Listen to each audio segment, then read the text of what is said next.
Good morning, everyone. Welcome back to the channel. I'm back here at Ciocca Ford in Lawrenceville, New Jersey to check out a brand new 2023 Ford Explorer Timberline four-wheel drive, forged green with the orange accents. So you know what? Let's see what this brings to the midsize SUV market with 3 rows, and let's dig in. All right, the front end of this Timberline in forged green metallic. We have that big Ford badge right up front looking good. Flat black on the grille, top and bottom. We got the orange accents with the Timberline logo on the right side of the front license plate. We have that orange also on the tow hooks. We have metal skid plates underneath the front and the back. LED headlights, LED daytime running lamps, LED fog lamps on the front end of this Explorer Timberline, and I think it looks really good. All right, wheel and tire setup on this Explorer Timberline. We have an 18-inch gloss black wheel with the Ford badge in the middle of the wheel, looking good. Standard brake and rotor package. We have all-terrain tires from Bridgestone on here. We have 265 on the width, a 65 series sidewall, 18s, all 4 corners, all-wheel drive. Full side profile on this forged green metallic Timberline. I think the Explorer is a really good looking, large, they call it a midsize 3-row, I call it a large midsize 3-row SUV. Great body lines with that hard body line coming from the front fender through the both door handles and out to the back tailgate. That nice flat black along the wheel wells and along the door sills. Due to the Timberline, which is the off-road spec, they've raised the ride height on the Timberline Explorer to 8.2 inches. So it's up about 1 inch from standard Explorer ride height. And I think the package just looks really good from the outside. Let me know what you think in the comments. As we move in closer, as I mentioned, we have the flat black around the wheel wells and down along the bottom with the Explorer script along the bottom of the door. We have gloss black on the side view mirror, 360-degree cameras. We're color matched on the front and rear door handle, left side fuel filler cap. Up top, we are color matched with a shark fin antenna, the flat black roof rails, and this one is equipped with the panoramic sunroof. All right, the rear end of this Explorer, we have that roof spoiler that comes up the top. We have the rear wiper down below on the bottom of the glass. I don't know about you, but I think I might like that tucked up underneath. Get it out of the way, clean up the back end, also protect that wiper from the elements and from car washes. The Explorer script on the flat black right underneath the Ford badge. We have LED taillights. However, we do have standard turn signals in the back. The Timberline badge on the left and the 4-wheel drive badge on the right of the tailgate. Flat black along the bumper. We do have the tow hitch. So the towing capability on this Explorer Timberline, you can tow up to 5,300 pounds. We have dual exhaust, which is tucked up underneath the both sides of the vehicle. All right, we are under the hood of this 2023 Explorer Timberline. And what are we looking at for a power plant? We have a 2.3 liter EcoBoost inline 4-cylinder engine. EcoBoost meaning turbocharged. 300 horsepower, 310 pound-feet of torque. The engine's mated to a 10-speed automatic transmission. MPGs, 19 in the city, 21 on the highway, 20 combined is the estimates. This engine runs on 87 octane, so you can use regular unleaded gas. All right, before we get to the interior of this 2023 Explorer Timberline, you're going to want to know, Mike, how much does this green monster cost? Well, MSRP, the way this one is optioned, and this one has a lot of options on it, is $52,975. So let's check out the interior. As we move in towards the footbox, nice large dead pedal brake and accelerator with the all-season floor mats, which makes sense since this is a off-road trim. The one thing I haven't mentioned on Fords before, but I really like, is this the pull lever for the hood. Under normal circumstances, you pull this and then you have to go underneath the hood and you have to flick another lever to get the hood to open. Well, what Ford does is you can pull it 2 times and then you just have to go around the front of the car and lift it up. So you don't have to do that secondary latch underneath the hood, which I think is a nice feature that makes it real simple for folks. Coming around here, we have the plastic Explorer door sill plate, makes sense, off-road trim. Then we have power seats for the driver and front passenger. And then we have this green. It looks like leather, feels like leather, but it's not leather, to make it easy to wash out and get clean once you've been off-roading for the day. But it's got that nice screen. It's got that nice orange cross stitch. It's got a nice insert, which is a different color, which I think plays off one another real well. The Timberline badge embossed into the back of the front seats for both of them, and the headrests are looking really nice and they're really soft. Great bolstering as well. Really like the seats. Door panel time, I think, also looks really good.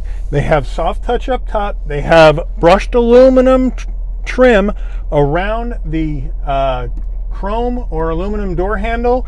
This Explorer has the optional B&O sound system, which is a nice touch. You have, again, more green on the door insert with the stitching, flat black on the switchgear, nice soft armrest, again with the orange stitching. So again, a really nice job on the door panel in this Explorer Timberline. As we come on over here, soft touch material up top, this nice aluminum trim brushed nickel. It looks really cool. It's something different, which I really like. It kind of breaks up all the black. And then as we come down further, we have a nice large glove box. All right, infotainment system time in this Timberline. This does not come equipped with the larger screen. So we're looking at an 8-inch infotainment screen, Sync 3. Now you can option in a larger vertically mounted 10-inch infotainment screen if you would like. For extra dough, that is also Sync 3 though, not Sync 4. I'm going to have to complain about that. Ford should be using Sync 4 now, not Sync 3 in a 2023 model. Sync 4 has been out. They've been using it in their other vehicles, such as the Mach-E and the new F-150s and some other vehicles in their lineup. When you get the bigger screen, you get the Sync 4. And the Explorer, I think they need to do the same thing. If you option in that bigger 10-inch vertically mounted screen, you should be getting the Sync 4. But if you go smaller, you get Sync 3, and I'm okay with that. What do you get with Sync 3? You get touchscreen action. And it's not, you got to wake it up first by touching it, and it's not as responsive as Sync 4. There's a little glitch to it, but it's still okay. You get wired Apple CarPlay and wired Android Auto with Sync 3 instead of wireless. But you do get the nav, you do get driver profiles, you do get Wi-Fi hotspot and all that good jazz. So it's not the end of the world, but it's not what as good as Sync 4, but it's not bad. As we put to reverse, we have a nice backup camera, nice and clear with trajectory, and then the 360-degree view on the right side of the screen. So looking good there, no issues with that. Underneath here, you have a little storage tray right here. You might want to put some change in it. It's got rubber line on it. Your engine start-stop button is up here. As we move further down, we have your volume controls, your 4-way hazards, your tune for your radio. Down further, we have dual climate control action, which I like. You have 3-stage heated seats for the driver and front passenger over there, and a heated steering wheel. But at almost $53,000, I think you need to have ventilated seats in this Timberline as well. Let me know what you think in the comments. Moving down further, you have a 12-volt, a USB-C, and a USB-A, and another storage area. Coming down further, here is the dial to go through.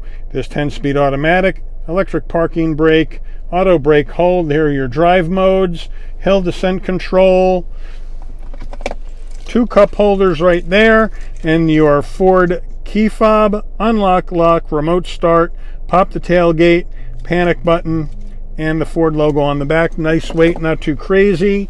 And now you have your wireless charging pad tucked in back here, right underneath your center armrest, which is a nice touch. And then you open up the center armrest, you have a removable snack tray and another 12 volt down there. Nicely done. All right, here's your Ford steering wheel. Nice leather wrap steering wheel, nice 10 and 2 notches, the nice orange cross stitch all the way around, which I think looks great. Right, you got silver trim all the way around, no gloss black, which I think is another good idea. The horn button fairly plain with the Ford badge in the middle. We do have plastic paddles to go up and down this 10-speed auto. Flat black on the switchgear. On the left side, you have your adaptive cruise control settings right here and your safety suite controls. On the right, you have your telephone and voice commands. On the stalks, you have your bright lights, turn signals, and then both windshield wipers right here. And then down here, you can pop the trunk, or tailgate, I should say. You can adjust your headlight controls and your fog lamp controls, brighten and dim the dash. As we move in to the dash, we have a combination of analog and digital gauges. So you have analog gauges for your speedometer and tachometer. You have digital gauges for your fuel level, coolant temperature, and then a small display in the middle of the dash that's going to give you other information such as your miles, average miles per gallon, miles odometer, range to tank. You can switch it, you get your tire pressures, you can get your again, MPG average. If you want to reset that, you can reset the MPG average and then restart. We're going to do that today to see what kind of miles per gallon we can get. So some nice information there. And then here's your drive mode action right here in this Timberline. We have normal, and then we can go to slippery in case it's raining. We can move over to trail in case you're off-road. We can go to deep snow and sand right there at the end. And then if we come back the other way, I really would like the dial just to go all the way around, so you don't have to go one way and then the other. Now we go to eco, and then you have sport, and then finally you have tow and haul. So plenty of different modes for this Timberline. We're going to leave this in normal just because I want to see if this engine is really performs as badly on gas mileage as it's rated for a turbo 4-cylinder, but I think it's a nice easy dash to use. All right, overhead console action is right here. LED lighting on the interior of this Timberline, and you open it up, the lights come on. You close the door, the lights will go off. Here are the controls for this panoramic roof, for the shade and for the window. So you hit the button once and it goes back very nicely halfway. Then you hit it a second time and it'll go all the way to the back over the mid-row passengers. And then to get it back closed, again, one touch, and here she comes. And again, halfway, you hit it a second time. Sorry about this. There we go. I was hitting the wrong button. That is not the roof's fault. That's yours truly's. But overall, very, very nicely done. And then we have the sun visor with vanity. Does it slide? Yes, it does, to block out all that side sun. Nicely done. All right, getting into the back of this Timberline. Mid-row action. You can just come right up, slide right in. Easy. Plenty of room. This seat is set for my driving position. Plenty of knee room, plenty of headroom at 5'11", plenty of shoulder width space. Great use of design in the back by carrying that front cockpit theme all the way to the mid-row with the nice soft touch up top and the brushed aluminum and the stitching on the door panels. Seats are the same way, looking good with that green with the cross stitch. No Timberline logo embossed into the mid-row, but the same quality materials, which I like. And then the Explorer always has these nice thick captain's chairs armrests. Really nice. As we come to the rear console for the passengers in the back, we do have as we turn this on, we do have heat and air in the back right here. No climate, but at least it's heat and air. And then back here, we have a USB-C and a USB-A and a home power source. So they got you covered for connectivity and power here in the back, and then 2 cup holders that fold out. We do have 2-stage heated seats in the back for both mid-row passengers. At $52,000, let me know if you think they should have included ventilated seats.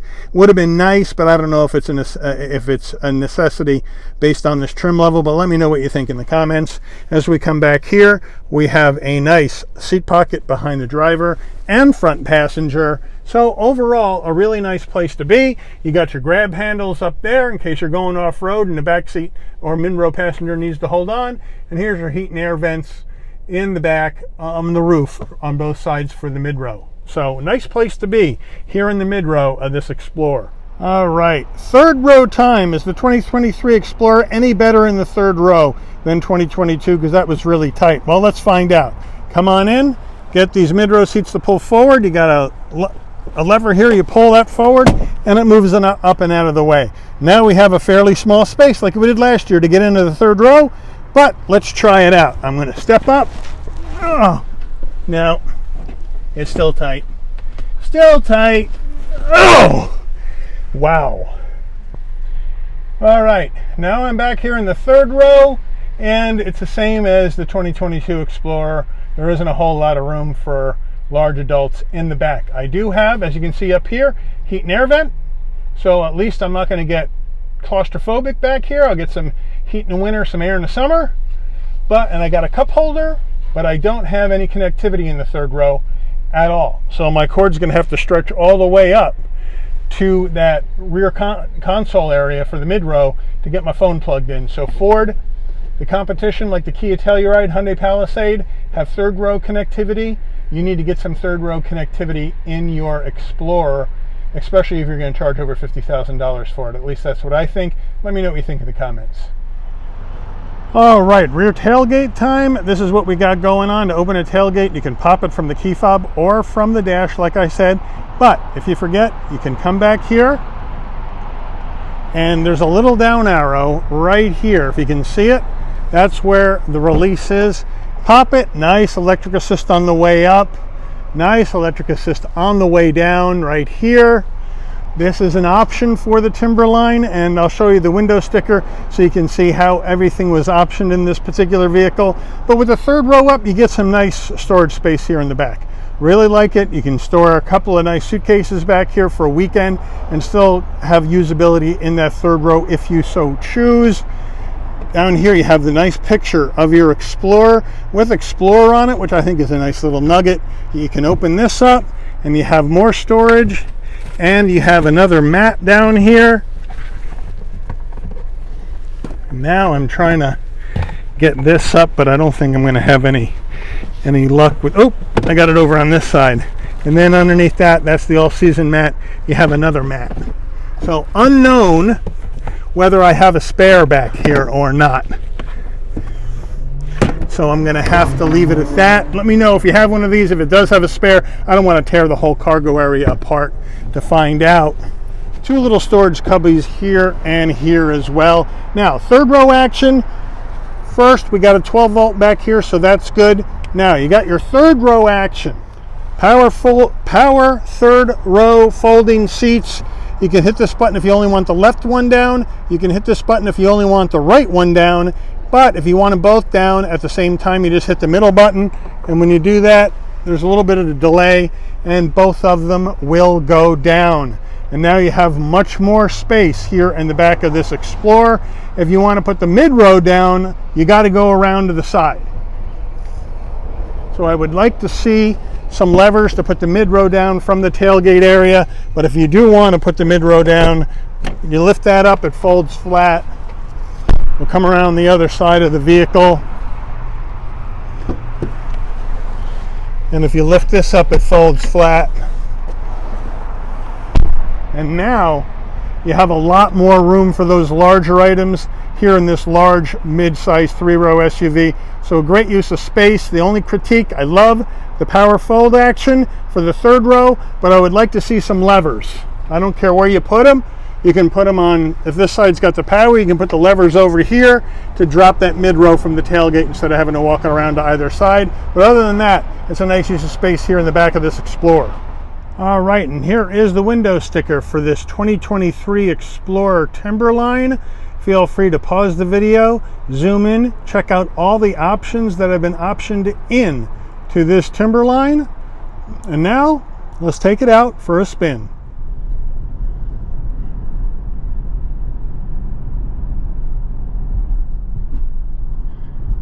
All right, so we are on the road in this 2023 Explorer Timberline 4-wheel drive in the forged green metallic. And what I'd like to do with this driving portion of the review is to really see if the gas mileage rating of 20 miles to the gallon combined is an accurate estimate from Ford, because other turbo 4-cylinder engines in midsize SUVs are getting a lot better than 20 combined. So I'd like to see if Ford is underrating this, or if in fact we have a very, very poor gas mileage rating on this Timberline. So what we're going to do is we're going to take it for a drive, do some highway, do some back roads, and just see if this Timberline is as bad on gas as Ford's estimate on the window sticker says it is, or if you're going to be pleasantly surprised.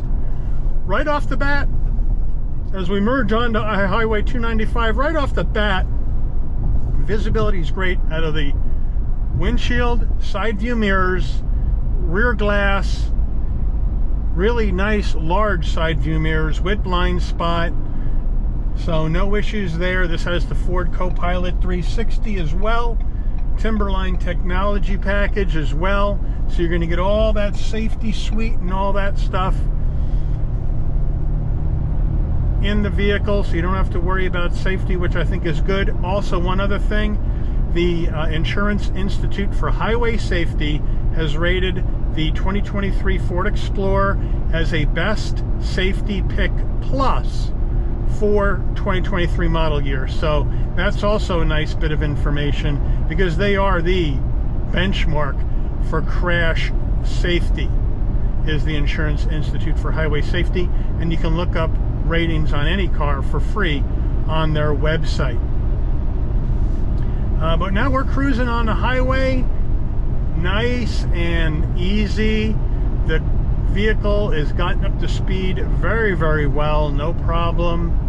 The one thing I do like about this Turbo 4 is the 300 horsepower and 310 pound-feet of torque. That's a nice number for the 2.3 liter EcoBoost engine. You know, there's other mid-size 3-row SUVs that have Turbo 4s, but they don't get that kind of horsepower. You know, they're 260, 270, 280, but the 300's a nice number, so I like that.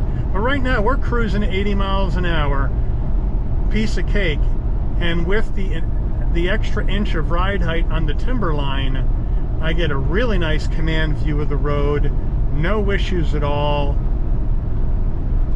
which I think is really, really good. I'm having no problems.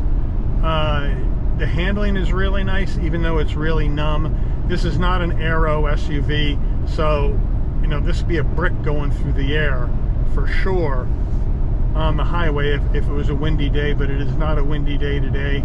But really nice mannerisms here on the highway, especially with the all-terrain tires and not just regular all-season radials. It really does a nice job of maintaining a very, very smooth ride. And these seats, these Timberline green seats, are really, really comfortable. I mean, really comfortable. Nice turn here on the off-ramp.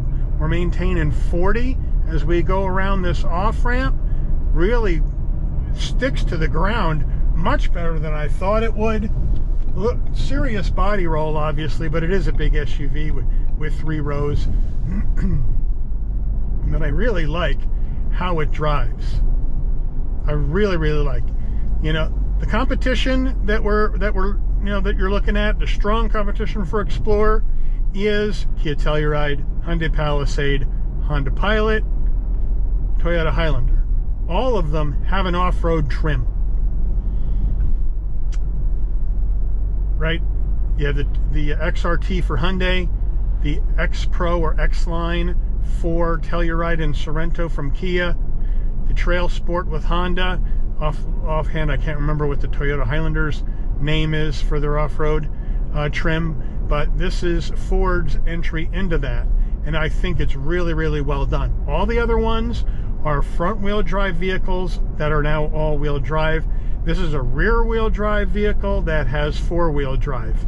So it is going to handle better and it's going to perform better because of the rear-wheel drive bias when you're not using 4-wheel drive. So that has an advantage there. But I really am enjoying the drive in this. I already mentioned with the infotainment screen, it's easy to get to, it's easy to finagle everything, easy to get to everything I need to go in the center console. I'm glad there's no gloss black plastic all over the place on the interior of the car. That makes things a lot easier to deal with as far as getting everything around. I am a little bit disappointed in the wireless charging pad. A fairly large iPhone 13 Pro Max. And with this this wireless charging pad on the angle in front of the rear console armrest, it doesn't fit in. I have an OtterBox on the phone, obviously to protect it in case I drop it or something bad happens to it, and it doesn't fit in there. And so that is an issue if there's a wireless charging pad that I can't use. But of course, it doesn't really make a lot of sense, because if I want to use Apple CarPlay or Android Auto in here with Sync 3 and it's wired, I got to plug the phone in anyway to use my Apple CarPlay. So I can't use the wireless charging pad while I use CarPlay anyway. So that seems a little ass backwards as well. Let me know what you think about that in the comments. But overall, really nice. This panoramic sunroof package, really nice package. Brightens up the whole interior of the car, especially a green on green vehicle with dark green. So a really nice look at this Explorer SUV.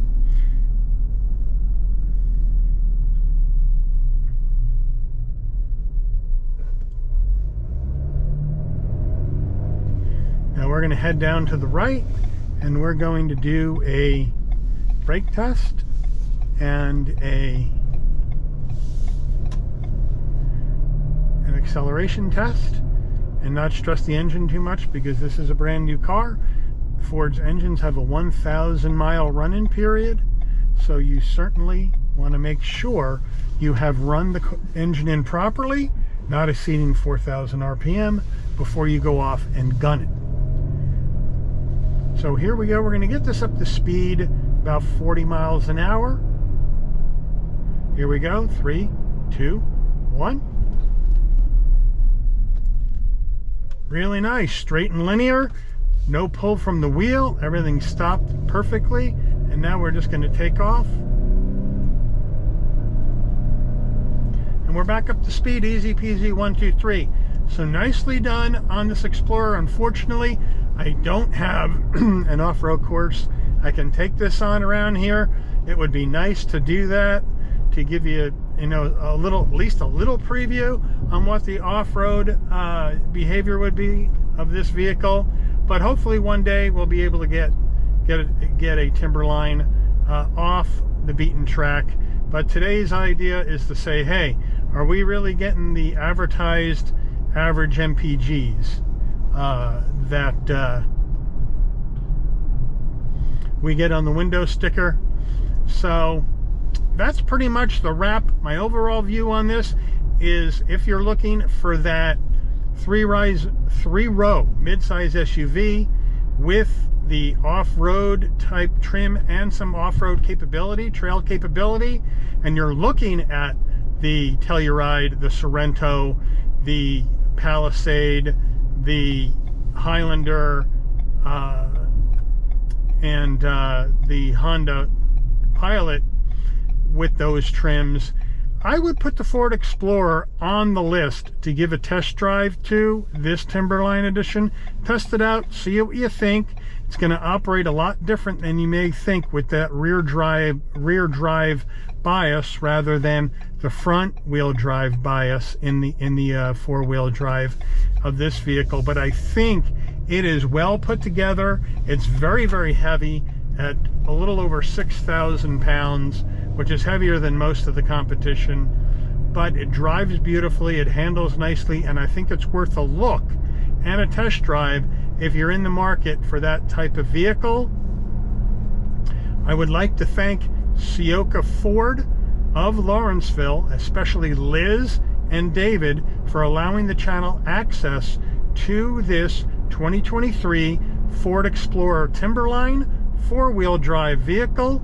I would like to thank all of you for watching today.